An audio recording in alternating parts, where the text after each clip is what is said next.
ലോകം ഉറ്റുനോക്കുകയാണ്. വധശിക്ഷയ്ക്ക് വിധിക്കപ്പെട്ട ഷെയ്ഖ് ഹസീനെ ഇന്ത്യ വിട്ടുകൊടുക്കുമോ അതോ പിന്തുണച്ചുകൊണ്ടുള്ള നിലപാട് തുടരുമോ എന്നുള്ള കാര്യത്തിൽ ഏതായാലും ബംഗ്ലാദേശ് ഇന്ത്യക്ക് മുന്നറിയിപ്പ് നൽകിയിരിക്കുന്നു. ഷെയ്ഖ് ഹസീനെ വിട്ടു നൽകിയില്ലെങ്കിൽ ഇന്ത്യയോടുള്ള ഇടപെടൽ സൗഹാർദ്ദപരമാകില്ല എന്നാണ് ബംഗ്ലാദേശിന്റെ നിലപാട്. ബംഗ്ലാദേശ് ജനതയുടെ താൽപര്യങ്ങൾ പരിഗണിച്ചുള്ള ഈ നിലപാട് സ്വീകരിക്കും എന്നാണ് ഇന്ത്യയുടെ പ്രതികരണം. എന്നാൽ ബംഗ്ലാദേശ് ഇടക്കാല സർക്കാരിനും ICTക്കുമെതിരെ കനത്ത ആരോപണങ്ങളുമായി ഷെയ്ഖ് ഹസീന രംഗത്തെത്തി. അഭിലാഷ് രാധാകൃഷ്ണൻ വിവരങ്ങളുമായി ചേരുന്നു. അഭിലാഷ്, ഷെയ്ഖ് ഹസീന സംബന്ധിച്ചിടത്തോളം ഈ വിധി അപ്രതീക്ഷിതമായിരുന്നില്ല. അപ്പോഴും ഈ വിധി താൻ പരിഗണിക്കുന്നില്ല എന്ന് സ്വന്തം രാജ്യത്തേക്ക് സന്ദേശം അയക്കാൻ ഷെയ്ഖ് ഹസീനയ്ക്ക് കഴിഞ്ഞത് വലിയ തരത്തിലുള്ള ഒരു പിന്തുണ ഇന്ത്യയിൽ നിന്നുണ്ട് എന്നുള്ള ആത്മവിശ്വാസത്തിന് പുറത്തുകൂടിയാണ്. ഇപ്പോൾ ഇന്ത്യയുടെ പ്രതികരണം അത് തകർക്കുന്ന തരത്തിലാണോ? വളരെ ഡിപ്ലോമാറ്റിക്കായിട്ട് നയതന്ത്രപരമായിട്ട് ഇന്ത്യ ഒരു സമീപനത്തിലേക്ക് കടക്കുന്നു എന്നുള്ള സൂചനകൾ അതിലുണ്ടോ? ഇന്ത്യയുടെ പ്രതികരണം ഇങ്ങനെയാണ്.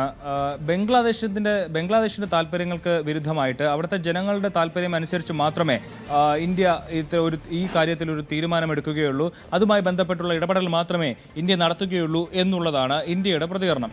ആ ഒരു പ്രതികരണം നമ്മൾ ഒന്നുകൂടി നമ്മൾ സൂക്ഷിച്ചു വായിച്ചാൽ ഈ ജനങ്ങളുടെ തീരുമാനമെന്ന് പറയുന്നതാണ് അവിടുത്തെ ഏത് സർക്കാർ ആ രാജ്യം ഭരിക്കണമെന്നുള്ളത്.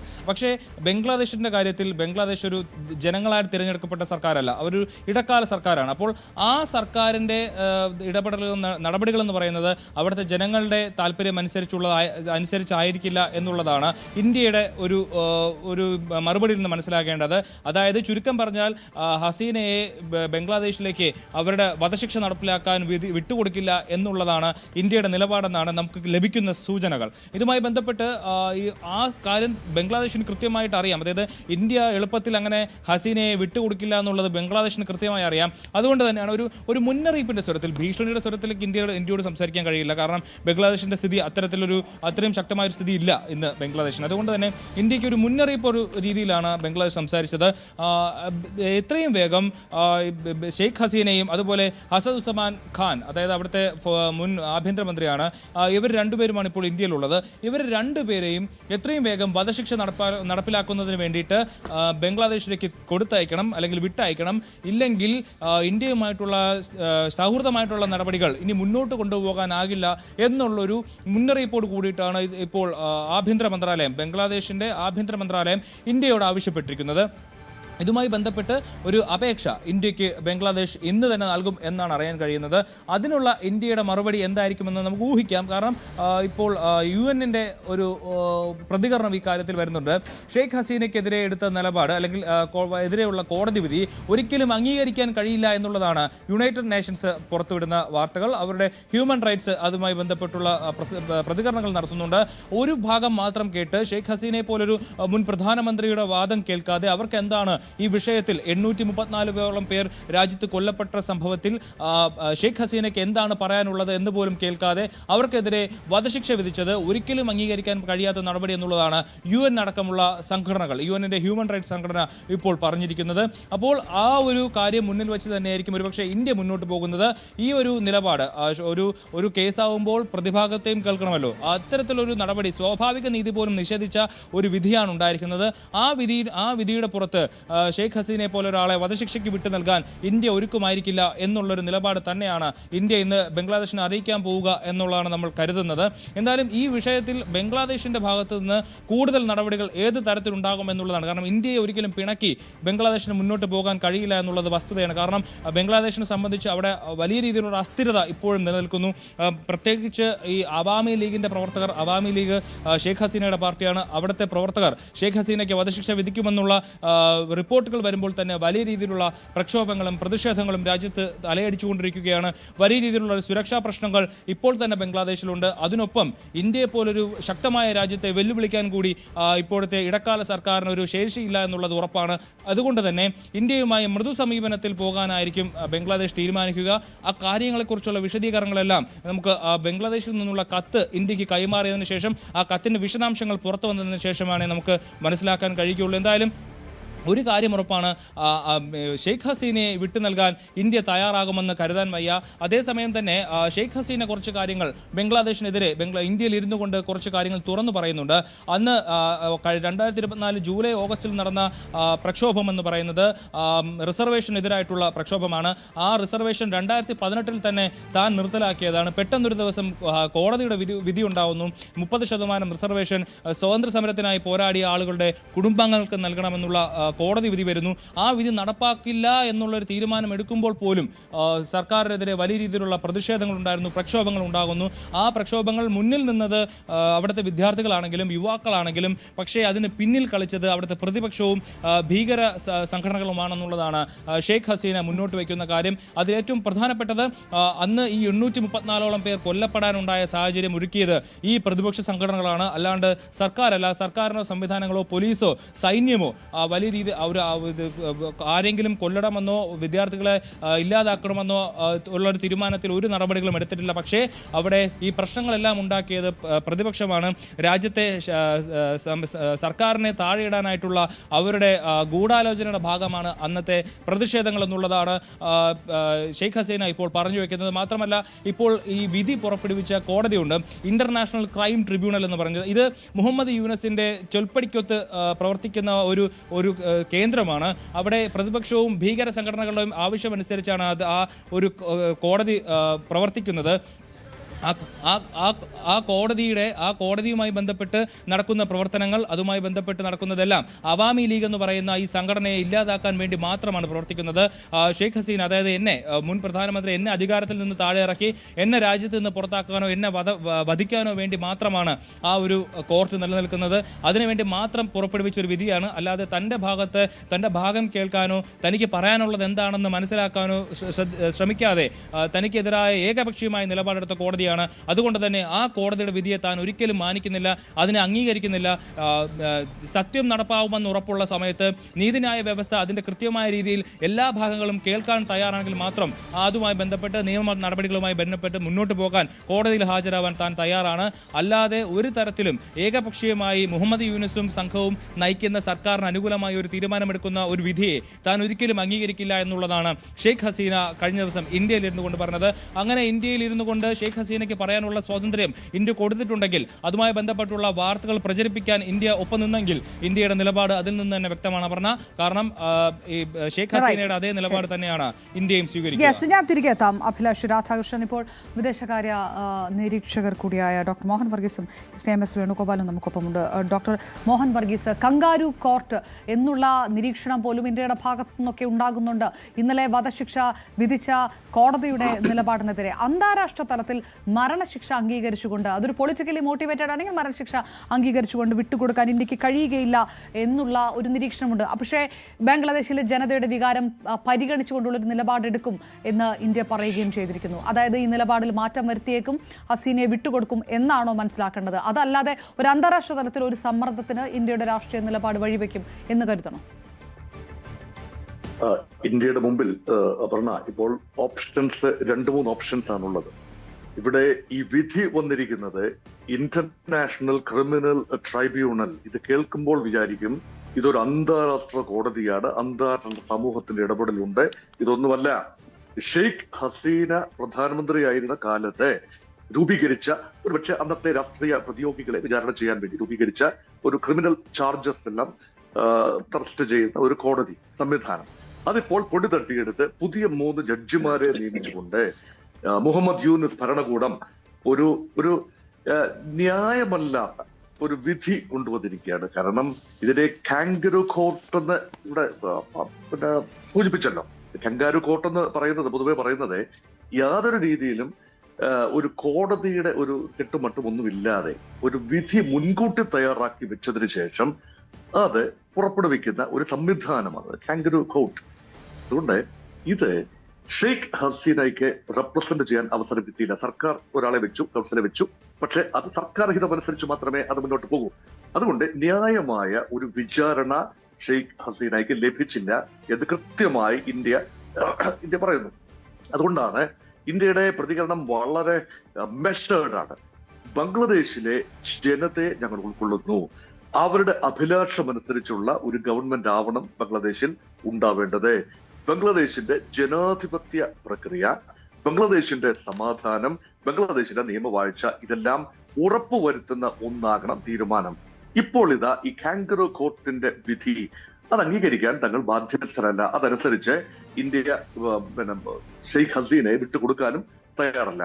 നോക്കൂ, ഇന്ത്യയും ബംഗ്ലാദേശും തമ്മിൽ ഒരു എക്സ്ട്രഡിഷൻ ട്രീറ്റി നിലവിലുണ്ട്. അത് ഷെയ്ഖ് ഹസീന പ്രധാനമന്ത്രി ആയിരുന്ന സമയത്ത് ഈ ക്രിമിനൽ ആക്ടിവിറ്റീസിൽ ഇടപെടുന്ന ബംഗ്ലാദേശികൾ ഇന്ത്യയിൽ താമസിക്കുന്നുണ്ടെങ്കിൽ അവരെ ബംഗ്ലാദേശിന് വിട്ടുകൊടുക്കാനും, ഇന്ത്യ തേടുന്ന ക്രിമിനലുകൾ ബംഗ്ലാദേശിൽ പോയി ഒളിക്കുന്നു എങ്കിൽ ബംഗ്ലാദേശിൽ നിന്നും വിട്ടുകിട്ടാനുമുള്ള ഒരു ഇടപാടാണ് ആ ഒരു എക്സ്ട്രഡിഷൻ ട്രീറ്റി.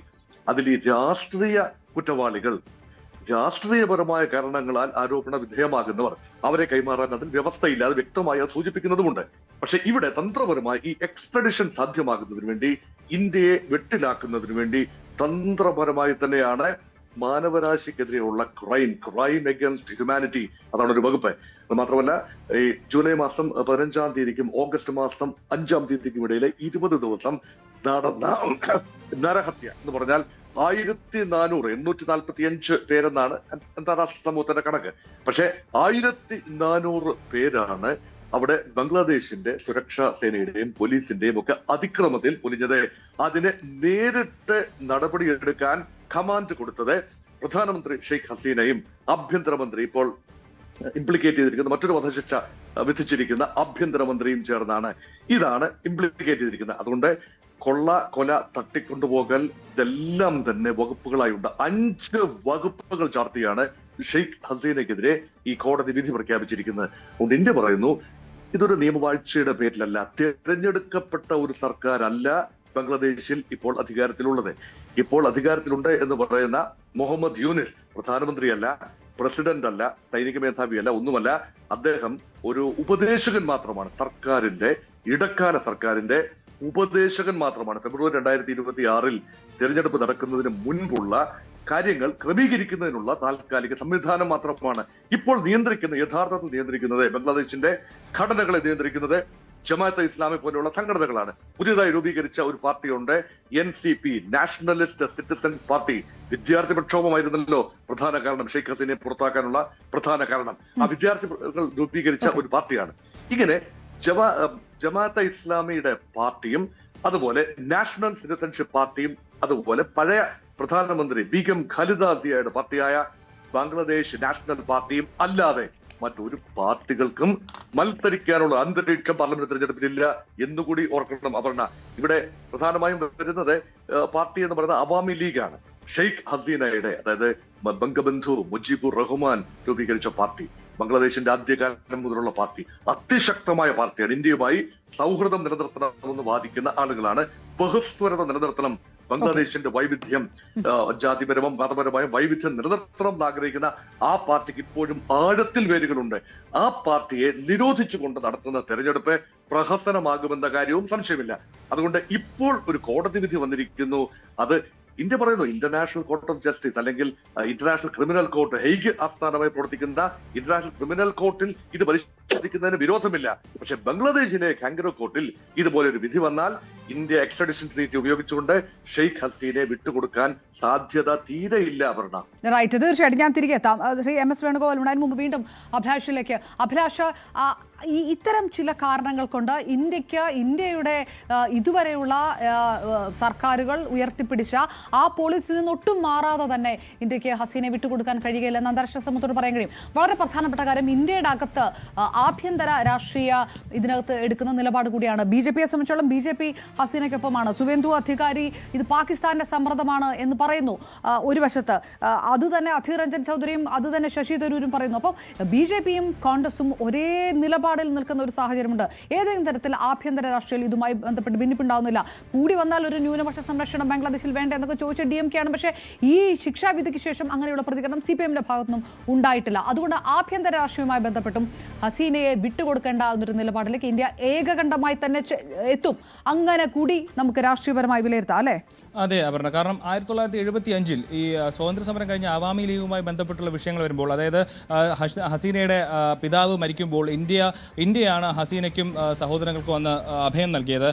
അന്ന് മുതൽ തന്നെ ഷെയ്ഖ് ഹസീനയും ഇന്ത്യയുമായിട്ടുള്ള ഒരു ബന്ധമെന്ന് പറയുന്നത് വളരെ നല്ല രീതിയിൽ പൊയ്ക്കൊണ്ടിരിക്കുകയാണ്. ഈ സമയത്താണ് ഈ കഴിഞ്ഞ കാലഘട്ടത്തിലെല്ലാം ഷെയ്ഖ് ഹസീന അധികാരത്തിൽ വന്നതിന് ശേഷം ബംഗ്ലാദേശുമായി വലിയ രീതിയിലുള്ള അടുപ്പവും സഹകരണവും എല്ലാം ഇന്ത്യയും ബംഗ്ലാദേശും തമ്മിൽ ഉണ്ടായിരുന്നു. അതിനുശേഷം ഇപ്പോൾ ഈ ഒരു സാഹചര്യം ഉണ്ടാകുമ്പോൾ കഴിഞ്ഞ 2024 ഓഗസ്റ്റ് 5-ന് അഭയം തേടാനായിട്ട് എങ്ങോട്ട് പോകണമെന്ന് ഹസീന മറ്റൊന്നും ചിന്തിക്കാതെയാണ് നേരെ ഇന്ത്യയിലേക്ക് എത്തിയത്. അന്ന് ഇന്ത്യയിലേക്ക് ഹസീന എത്തുമ്പോഴും അന്ന് മറ്റ് രാഷ്ട്രീയ ഭേദങ്ങളില്ലാതെ എല്ലാ രാഷ്ട്രീയ പാർട്ടികളും ഒരുപോലൊരു തീരുമാനമെടുത്തതാണ് ഹസീനയ്ക്ക് അഭയം നൽകണമെന്നുള്ളത്. കാരണം ബംഗ്ലാദേശിനെ സംബന്ധിച്ച് ബംഗ്ലാദേശിലുണ്ടായ അന്നത്തെ കലാപം, അന്ന് കഴിഞ്ഞ വർഷം ഉണ്ടായ 834 പേർ കൊല്ലപ്പെടാനുണ്ടായ കലാപം ഒക്കെ അന്ന് രാഷ്ട്രീയപരമായി ഉണ്ടായതാണെന്നും അതിന് സർക്കാരിനെതിരായിട്ടുള്ള അവർ പദ്ധതിയിട്ട് നടത്തിയ ഒരു കലാപമായിരുന്നു എന്നൊക്കെയുള്ള വിവരങ്ങൾ അന്ന് ഇന്ത്യയിലും ഇന്ത്യൻ മാധ്യമങ്ങളെല്ലാം കൃത്യമായി നടത്തിയതാണ്.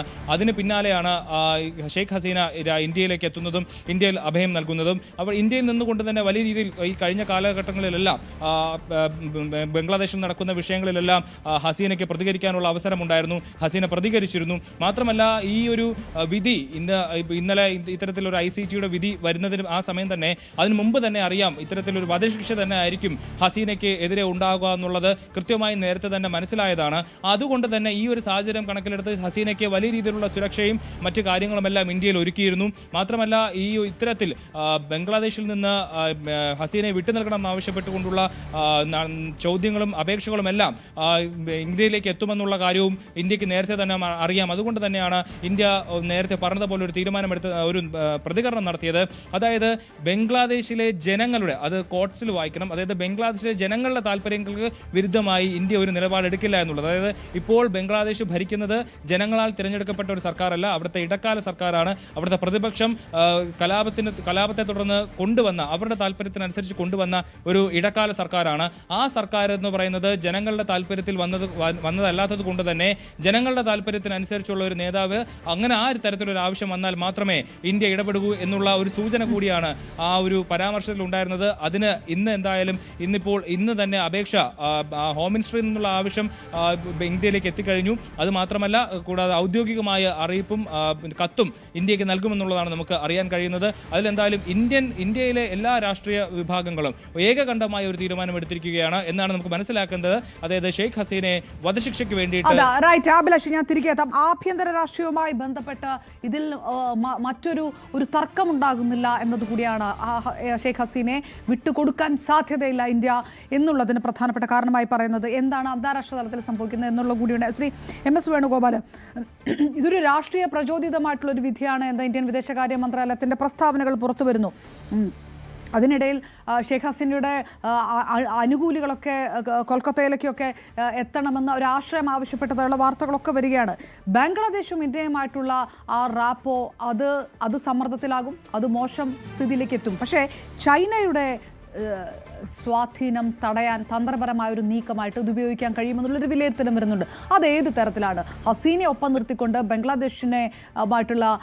ബംഗ്ലാദേശ് സർക്കാരുമായിട്ടുള്ള റാപ്പോ മോശമാക്കിക്കൊണ്ട് ഏത് തരത്തിലാണ് ഇന്ത്യ അന്താരാഷ്ട്ര തലത്തിൽ മറ്റൊരു വഴിയിലേക്ക്, ഇപ്പോൾ ചൈന പോലെയുള്ള ആ ഒരു വഴിയിലേക്ക് ഒരു നീക്കം നടത്തുന്നത്? അന്താരാഷ്ട്ര വിഷയം പറയുന്നതിന് മുമ്പ് ഒരു മിനിറ്റ് ഞാൻ ഇതിലെ 3 ഘടകങ്ങൾ, ഒന്ന് ഷെയ്ഖ് ഹസീന, ഒന്ന് മുഹമ്മദ് യൂനുസ്, ഒന്ന് ഈ കോടതി, ഇത് മാത്രം ഒന്ന് ഞാൻ പറഞ്ഞോട്ടെ. ബീഗം ഷെയ്ഖ് ഹസീന ആരാണ്? 5 തവണ ബംഗ്ലാദേശ് ഗവൺമെന്റ് തെരഞ്ഞെടുക്കപ്പെട്ട പ്രധാനമന്ത്രി.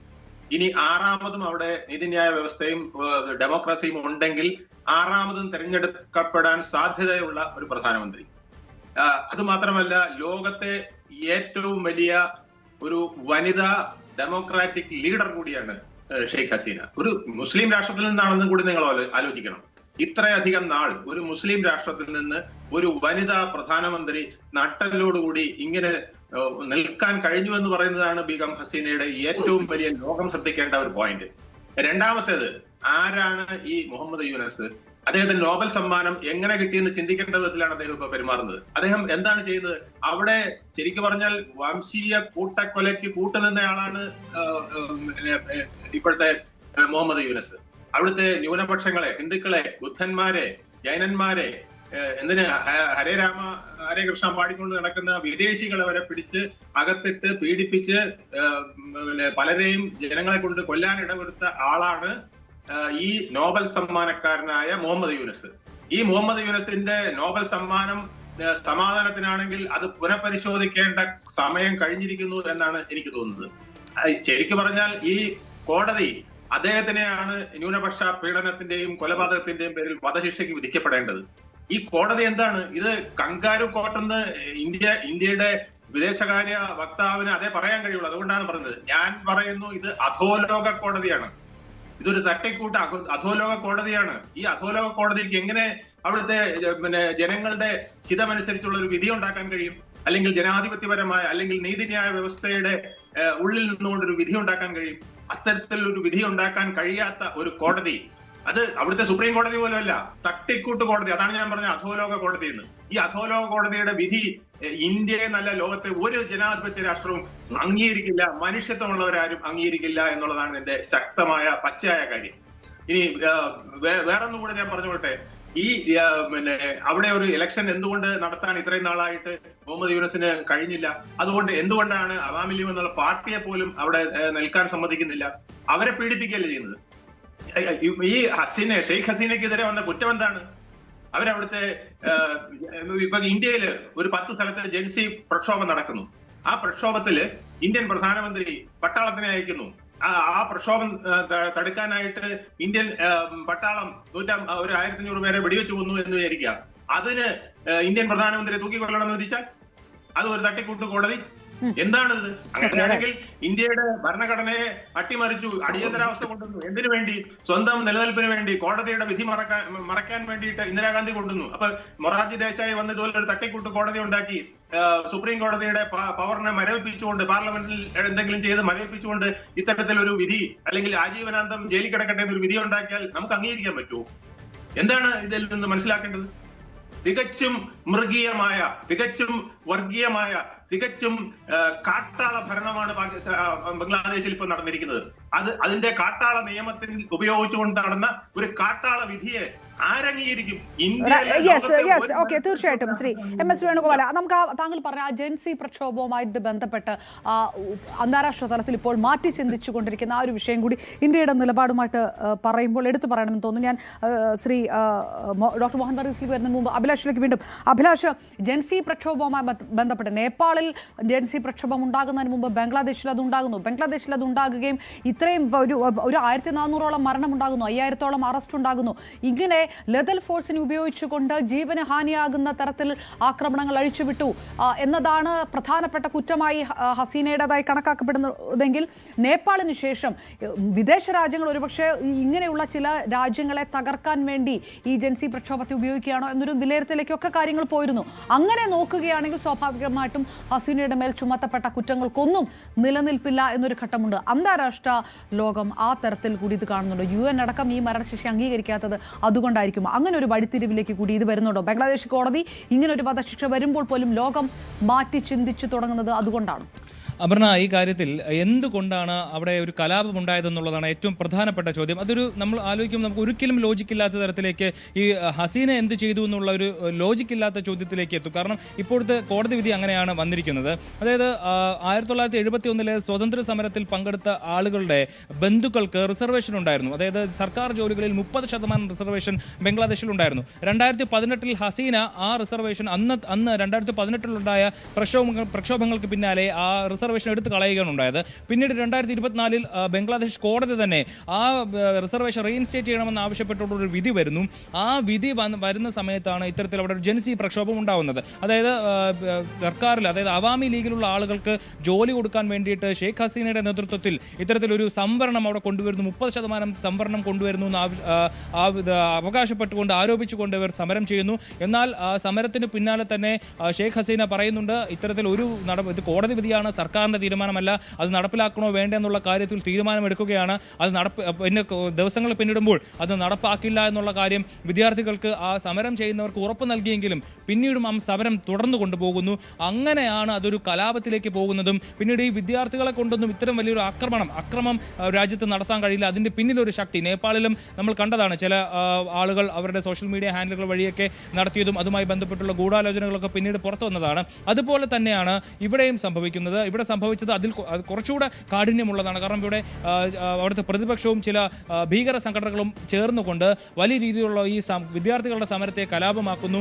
ആ കലാപം അടിച്ചമർത്താൻ നടത്തുന്ന പോലീസിൻ്റെയും സൈന്യത്തിൻ്റെയും ശ്രമങ്ങൾ അത് വലിയ രീതിയിലുള്ള മരണങ്ങളിലേക്കും ദാരുണമായ സംഭവങ്ങളിലേക്കും കാര്യങ്ങൾ എത്തിക്കുന്നു. അത് അടിച്ചമർത്താൻ ശ്രമിച്ച ഹസീന രാജ്യം വിട്ട് പുറത്തു പോകേണ്ടി വന്നു. അതിനുശേഷം ഒടുവിൽ ഇതെല്ലാം പ്ലാൻ ചെയ്ത ആളുകൾ, ആരോപണങ്ങളാണ്, ഇതെല്ലാം പ്ലാൻ ചെയ്ത ആളുകൾ ഇത്തരത്തിൽ ഒരു കോടതി പ്രത്യേകിച്ച് ഒരു പ്രതിയെ കേൾക്കാതെ സ്വന്തമായ രീതിയിൽ തീരുമാനമെടുക്കുന്നു. അതിനുശേഷം വധശിക്ഷ വിധിക്കുന്നു തുടങ്ങിയിട്ടുള്ള കാര്യങ്ങളാണ്. തീർച്ചയായിട്ടും അഭിലാഷ്, അതാണ് ജെൻസി പ്രക്ഷോഭവുമായി ബന്ധപ്പെട്ട് ഹസീനയ്ക്കെതിരായിട്ടുള്ള കുറ്റം തന്നെ നിലനിൽക്കുന്നത് ഏത് തരത്തിലാണ് എന്നുള്ളൊരു ചോദ്യം വരുന്നത്. ഡോക്ടർ മോഹൻ വർഗീസ്, മുല്ലപ്പൂ വിപ്ലവം പോലെയുള്ള ആദർശപരമായിട്ടുണ്ടാകുന്നതല്ല ജൻസി പ്രക്ഷോഭങ്ങൾ എന്നൊക്കെ മാറി ചിന്തിച്ചു തുടങ്ങുന്ന ഒരു സമയം, വികസ്വര രാജ്യങ്ങളെ അട്ടിമറിക്കാൻ, അവിടെയുള്ള സർക്കാരിനെ താഴെ ഇറക്കാൻ വിദേശ ശക്തികളുടെ കൂടി പങ്കോടുകൂടി അകത്ത് നടക്കുന്ന ചില ഗൂഢാലോചനകളൊക്കെയാണ് ഈ ജൻസി പ്രക്ഷോഭങ്ങൾ എന്ന് വിലയിരുത്തൽ ഒരു വശത്ത് ഈ സമയത്ത് വരുന്നു. നേപ്പാളിന് ശേഷം ഈ ഹസീനെ താഴെ ഇറക്കി മുഹമ്മദ് യൂനിസ് അവിടെ എത്തുമ്പോൾ ഉടൻ തിരഞ്ഞെടുപ്പ് നടത്തുമെന്ന് പറയുന്നു. തെരഞ്ഞെടുപ്പ് ഉണ്ടാകുന്നില്ല, കൂടുതൽ അമിതാധികാരം പ്രയോഗിക്കുന്ന രീതിയിലേക്ക് കാര്യങ്ങൾ പോകുന്നു. അതായത് ബേസിക് ആയിട്ട് എന്ത് കുറ്റമാണ് ഹസീനയ്ക്കെതിരെ ചാർത്തപ്പെട്ടിരിക്കുന്നത്, ആ കുറ്റം തന്നെ നിലനിൽക്കാത്തതാണ്, അല്ലെങ്കിൽ അതൊരു ഗൂഢാലോചനയുടെ ഭാഗമാണ് എന്ന തരത്തിലേക്ക് അന്താരാഷ്ട്ര സമൂഹം ചിന്തിച്ചു തുടങ്ങുന്നുണ്ടോ ഇപ്പോൾ? അന്താരാഷ്ട്ര സമൂഹം ജൻസി പ്രക്ഷോഭം എന്ന കോൺസെപ്റ്റ് കൂടുതൽ ആഴത്തിൽ പരിശോധിക്കുന്ന നിമിഷങ്ങളാണിത്. പക്ഷേ ജൻസി പ്രക്ഷോഭത്തിന്റെ മറവിൽ മൂന്നാം ലോക രാജ്യങ്ങളിലാണ് ഇതുപോലെയുള്ള പ്രക്ഷോഭങ്ങൾ അരങ്ങേറുന്നത്. ബംഗ്ലാദേശ് പോലെയുള്ള വികസിക്കാൻ വെമ്പുന്ന എന്നാൽ ഇപ്പോഴും പൂർണ്ണമായി വികസിച്ചിട്ടില്ലാത്ത വികസ്വര രാജ്യങ്ങൾ, അവിടുത്തെ ഭരണകൂടങ്ങളെ അട്ടിമറിക്കാനായി വൈദേശിക ശക്തികൾ ഈ ജൻസിയുടെ ഭാഗത്തു നിന്ന് വരുന്ന സ്വാഭാവിക റിയാക്ഷൻ, ഇതിപ്പം ബംഗ്ലാദേശിലാണ് സംഭവിക്കുന്നത് എന്നതുകൊണ്ട് 30% സംവരണം എന്നത് വൈകാരികമായ ഒരു വിഷയമാണ്. ആ വിഷയം പെട്ടെന്ന് തന്നെ ഡൈ ഡൗൺ ചെയ്യേണ്ട ഒരു വിഷയം ജമാഅത്തെ ഇസ്ലാമി പോലെയുള്ള സംഘടന അതിലേക്ക് നുഴഞ്ഞു കയറി അത് വലിയ ഒരു സ്നോബോളിംഗ് ഇഫക്റ്റ് ഉണ്ടാക്കിയെടുക്കുകയാണ്. അതിന്റെ മറവിൽ ഒരു ഭരണമാറ്റത്തിന്റെ സാധ്യതകൾ മറഞ്ഞിരുന്ന് ദൂരെയുള്ള ചില ശക്തികൾ പ്ലാൻ ചെയ്യുകയാണ്. അവിടെയാണ് അമേരിക്കയുടെ ഇൻവോൾവ്മെന്റ്. ഇതിൽ ബൈഡൻ അഡ്മിനിസ്ട്രേഷന്റെ അറിവും സമ്മതവും ഒരു പരിധി വരെ ആഗ്രഹവും പ്രതിഫലിക്കുന്ന ഒന്നായിരുന്നു ജൻസി പ്രക്ഷോഭത്തിന്റെ മറവിൽ വന്ന ഈ അധികാര കൈമാറ്റം അല്ലെങ്കിൽ അധികാര മാറ്റം. ഇവിടെ നോക്കൂ, അമേരിക്ക ബംഗ്ലാദേശിന്റെ തെക്ക് ഭാഗത്തുള്ളൊരു ദ്വീപിന്റെ മേൽ അവകാശവാദം ഉന്നയിച്ചിരുന്നതാണ് ഒരു സൈനിക താവളം അല്ലെങ്കിൽ നാവിക താവളം സൃഷ്ടിക്കുന്നതിന്. അതിന് ഷെയ്ഖ് ഹസീന ഭരണകൂടം എതിര് നിന്നു എന്നതാകാം ഒരുപക്ഷെ അമേരിക്കയെ പ്രകോപിപ്പിച്ച പ്രധാനപ്പെട്ട കാര്യം. അത് മാത്രമല്ല, മാറി വരുന്ന നേരത്തെ അപർണ ചോദിച്ചല്ലോ ഈ ഭൗമരാഷ്ട്രീയത്തിൽ വരുന്ന മാറ്റങ്ങളെ കുറിച്ചും ചൈനയുടെ ഇടപെടലുകളെ കുറിച്ചും. അമേരിക്കയെ സംബന്ധിച്ചിടത്തോളം ഇവിടെയുള്ള ദക്ഷിണേഷ്യൻ രാജ്യങ്ങൾ, നേപ്പാളാകട്ടെ, ഇവിടെ ഇന്ത്യയിലെ തന്നെ ലഡാക്ക് ആയിക്കൊള്ളട്ടെ, ബംഗ്ലാദേശ് ആകട്ടെ, ഇവിടെയെല്ലാമാണ് ജൻസി എന്ന ഓമന പേരിട്ടുകൊണ്ടുള്ള പ്രക്ഷോഭങ്ങൾ ഒരു രീതിയിൽ അല്ലെങ്കിൽ മറ്റൊരു രീതിയിൽ ഉണ്ടായത്. അതിന്റെ മറവിൽ ഇവിടെ ഉണ്ടാകുന്ന വ്യാപകമായ അസ്ഥിരത, ആ അസ്ഥിരതയുടെ മറവിൽ പാകിസ്ഥാനിൽ ചില പുതിയ താവളങ്ങൾ, ബംഗ്ലാദേശിൽ നിലവിലുള്ള താവളങ്ങളെക്കാൾ ശക്തമായ താവളങ്ങൾ ഒക്കെ തന്നെ സംഘടിപ്പിക്കാനായി അമേരിക്ക സന്നദ്ധമായി മുന്നോട്ട് വരുന്ന ഒരു വിശാല പദ്ധതിയാണ്. അൾട്ടിമേറ്റ്ലി ചൈനയുടെ പ്രഭാവം, ദക്ഷിണ കടലുകളിൽ ചൈനീസ് പ്രഭാവം പരിമിതപ്പെടുത്തുന്നതിന് ഭൗമരാഷ്ട്രീയത്തിൽ വേണ്ട അഡ്ജസ്റ്റ്മെന്റുകൾ വേണം. ഇപ്പോൾ നോക്കൂ, പാകിസ്ഥാനിൽ ആ രീതിയിലുള്ള അഡ്ജസ്റ്റ്മെന്റുകൾ നടക്കുന്നു. പാകിസ്ഥാൻ ഇപ്പോഴത്തെ ഭരണകൂടത്തെ അമേരിക്ക കൂടുതൽ കോൺഫിഡൻസ് എടുക്കുന്ന കാഴ്ചയാണ് കാണുന്നത്. ചൈനയാണ് പാകിസ്ഥാനിൽ ഡോമിനേറ്റ് ചെയ്തിരുന്നത് നിർമ്മാണ പ്രവർത്തനത്തിലാണെങ്കിലും ഗദ്ദാർ തുറമുഖത്തിന്റെ വികസനത്തിലാണെങ്കിലും മറ്റു കാര്യങ്ങൾക്ക്. ഇപ്പോൾ ഇതാ മറ്റൊരു പുതിയ തുറമുഖം, അതിമുന്നിയുടെ പദ്ധതിയാണ്, ട്രംപിന്റെ പദ്ധതിയാണ്, പുതിയൊരു തുറമുഖം അമേരിക്കയ്ക്ക് വേണ്ടി വരുന്നു. അതേപോലെ സമാനമായ രീതിയിൽ ചൈനീസ് സ്വാധീന മേഖലയായി ബംഗ്ലാദേശ് മാറുന്ന ഒരു ഘട്ടം ആത്യന്തികമായി ഇപ്പോൾ നമുക്ക് തോന്നാം. മുഹമ്മദ് യൂനിസ് ചൈനയുമായി അടുക്കുന്നു, മുഹമ്മദ് യൂനിസ് അമേരിക്കയുമായി അടുത്ത് നിൽക്കുന്നു. ചൈന, അമേരിക്ക, ബംഗ്ലാദേശ് ഇങ്ങനൊരു ട്രയാങ്കിൾ ആത്യന്തികമായി നിലനിൽക്കുന്നതല്ല. അതുകൊണ്ടാണ് ഇന്ത്യ വളരെ കെയർഫുള്ളായി ഈ വിധിയെ ഇന്റർനാഷണലൈസ് ചെയ്യാനുള്ള ഒരു ശ്രമം നടത്തുന്നത്. അതുകൊണ്ടാണ് ജൻസി പ്രക്ഷോഭത്തിന്റെ മറവിൽ ഇങ്ങനെയുള്ള വിധികൾ ആഭ്യന്തരമായി വരികയും ഒക്കെ ചെയ്യുമ്പോൾ അത് ഗൂഢശക്തികളുടെ പ്രവർത്തനമാണ്. അത് എക്സ്പോസ് ചെയ്യുക, അമേരിക്കയുടെ പ്രവർത്തനം മാത്രമല്ല, ഛിദ്രശക്തികളുടെ പ്രവർത്തനത്തെ എക്സ്പോസ് ചെയ്യുകയും ഇന്ന് ഞാൻ നാളെ നീ ആ രീതിയിലാണ് വരുന്നത്. ഇന്ന് ബംഗ്ലാദേശ് ആണെങ്കിൽ നാളെ യൂറോപ്യൻ രാജ്യങ്ങൾ ഉൾപ്പെടെ അങ്ങനെ ഒരു സമ്പ്രദായം ജൻസിയുടെ മറവിൽ ചില അധികാര മാറ്റങ്ങൾ, അട്ടിമറികൾ നടക്കാൻ സാധ്യതയുണ്ട് എന്നത് ഒരു വിശാല അർത്ഥത്തിൽ ഒരു ഡിബേറ്റിന് വിധേയമാക്കാൻ ഒരു പക്ഷേ ഇന്ത്യ മുന്നിട്ടിറങ്ങിയേക്കാം. അതുകൊണ്ടാണ് ഇന്ത്യ ഇപ്പോൾ ആവശ്യപ്പെടുന്നത് ഈ കെങ്കരു കാർട്ടല്ല, മറിച്ച് ഇന്റർനാഷണൽ ക്രിമിനൽ കോടതിയുടെ ഒരു വിധി അംഗീകരിക്കാൻ തങ്ങൾ തയ്യാറാണ്. ന്യായമായ ഒരു പ്രവർത്തനം നടത്തിക്കൊണ്ട് ന്യായമായ ഒരു പ്രക്രിയയിലൂടെ മാത്രമേ ഇങ്ങനെയുള്ള വിധിന്യായങ്ങളാകാവൂ എന്ന് ഇന്ത്യ പറയുന്നതിന്റെ അടിസ്ഥാനം അതാണ്. അതുകൊണ്ട് ലാർജർ ഇഷ്യൂ ആണ് ഇപ്പോൾ നമ്മൾ സംസാരിച്ചത്. തീർച്ചയായിട്ടും. ശ്രീ MS വേണുഗോപാൽ കൂടി, പാകിസ്ഥാൻ, ചൈന, ബംഗ്ലാദേശ് അങ്ങനെ ഒരു അച്ചുതണ്ട് അത് തകർക്കാനുള്ള ഒരു നീക്കത്തിലേക്ക് കൂടി, അല്ലെങ്കിൽ ആ സ്വാധീനം തകർക്കാൻ കൂടി ഇന്ത്യയുടെ ഈ രാഷ്ട്രീയ നിലപാട് മുന്നോട്ട് വെക്കുകയാണെങ്കിൽ അമേരിക്കയുടെ ഒരു സ്റ്റാൻഡ് എന്ന് പറയുന്നത് പരോക്ഷം ഉള്ളിൽ എന്ത് അമേരിക്ക കരുതിയാലും പ്രത്യക്ഷത്തിൽ അമേരിക്കയ്ക്ക് ഏത് തരത്തിലുള്ള നിലപാടെടുക്കാൻ കഴിയുന്നൊരു ചോദ്യം ബാക്കിയാകുന്നുണ്ടോ? അമേരിക്കയുടെ നിലപാട് ഒന്ന് മാത്രമേ ഉള്ളൂ.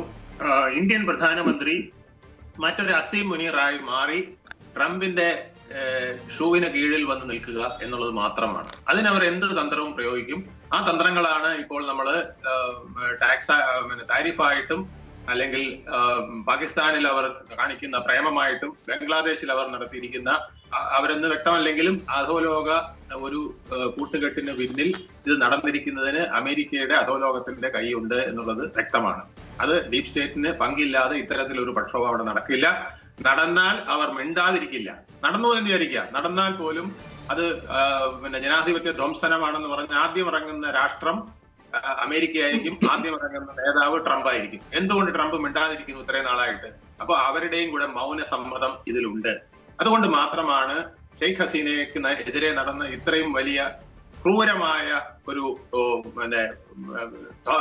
ജനാധിപത്യ ധ്വംസനത്തെ, അതിനുശേഷം വന്ന ക്രൂരമായ വിധിയെ, ഹസീന തന്നെ പറഞ്ഞല്ലോ, ഇത് നിങ്ങൾക്ക് ഇന്റർനാഷണൽ കോർട്ടിൽ കൊണ്ടുവന്ന് ഇത് പാസ്സാക്കാൻ കഴിയൂ എങ്കിൽ അവിടെ കൊണ്ടുപോവാ, ഞാനിത് അവിടെ വാദിക്കാം, എന്റെ വക്കീലിനെ വെച്ച് അവിടെ വാദിക്കാം എന്ന് ഷെയ്ഖ് ഹസീന പറഞ്ഞ എന്തുകൊണ്ടാണ്? അവർക്ക് വ്യക്തമായ ധാരണയുണ്ട് ഞാൻ ചെയ്തത് എന്താണെന്ന്. ഇത് ഏതൊരു രാഷ്ട്രത്തിന്റെയും ഏതൊരു നേതാവും ചെയ്യുന്നത് മാത്രമാണ് ഹസീന ചെയ്തത്. സ്വന്തം രാഷ്ട്രത്തിന്റെ ഭരണ സംവിധാനത്തെ അട്ടിമറിക്കാൻ ശ്രമിക്കുമ്പോൾ അത് ഏത് പ്രക്ഷോഭമായിക്കോട്ടെ. നമുക്കിവിടെ മണ്ഡൽ കമ്മീഷന്റെ പ്രക്ഷോഭം നടന്നല്ലോ, അന്ന് നമ്മൾ അടിച്ചമർത്തിയല്ലോ. അത് അടിച്ചമർത്തേണ്ട ആവശ്യം വന്നു. മണ്ഡൽ കമ്മീഷൻ പ്രക്ഷോഭത്തിന് അങ്ങനെ രണ്ട് വിഭാഗങ്ങളായിട്ട് വേർതിരിഞ്ഞ് ഇവിടെ സംവരണ പ്രക്ഷോഭം നടന്നാൽ ഇന്ത്യ ഇല്ലാതാകും. അതുകൊണ്ട് അന്നത്തെ ഗവൺമെന്റിന് അത് അടിച്ചമർത്തേണ്ടി വന്നിട്ടുണ്ട് എന്ന് പറഞ്ഞ് ആ പ്രധാനമന്ത്രിയെ നമ്മൾ തൂക്കിക്കൊല്ലു എന്ന് പറഞ്ഞാൽ അത് ഒരിക്കലും ഒരു ജനാധിപത്യ രാഷ്ട്രത്തിൽ ചെയ്യാൻ കഴിയുന്നതല്ല. അതുകൊണ്ടാണ് ജനാധിപത്യത്തെ അവിടെ അവര് അറസ്റ്റ് ചെയ്ത് വെച്ചുകൊണ്ട് ഒരു അധോലോക സർക്കാരിനെ സ്ഥാപിച്ചുകൊണ്ട്, എന്നിട്ട് അതിന് കണ്ണിൽ പൊടിയിടാനായിട്ട് ലോകത്തിന്റെ സമാധാനത്തിന്റെ നോബൽ പ്രൈസ് വാങ്ങിച്ച ഒരു വഞ്ചകനെ തന്നെ അവിടെ കൊണ്ടുവന്ന് വെച്ചിരിക്കുന്നതെന്ന് പറയേണ്ടി വരുന്നതിൽ എനിക്ക് ഖേദമുണ്ട്. കാരണം നോബൽ സമ്മാനത്തിന്, സമാധാനത്തിനുള്ള നോബൽ സമ്മാനത്തിന് വാങ്ങിച്ച ഒരാളിൽ നിന്ന് ഇതല്ല ലോകം പ്രതീക്ഷിക്കുന്നത്, ഇതല്ല ബംഗ്ലാദേശ് പോലും പ്രതീക്ഷിക്കുന്നത്. അത് അദ്ദേഹം ചെയ്ത വലിയ ക്രൂരതയായി പോയി. ഇതിനകത്ത് അമേരിക്കയുടെ കളിയുണ്ട്. ഇതിനകത്ത് അമേരിക്കയ്ക്ക് ഇന്ത്യയുടെ ഇടവും വലവും രണ്ട് ശക്തികൾ ഇന്ത്യയെ തല്ലാൻ വേണം. അത് തന്നെയാണ് ഇതിന്റെ പിന്നിലുള്ള ലക്ഷ്യം. അത് ഇന്ത്യ എന്ന് നസീം മുനീറായിട്ട് അവരുടെ മുമ്പിൽ കീഴടങ്ങുന്നോ അതുവരെ അവരിത് തുറന്നുകൊണ്ടിരിക്കും.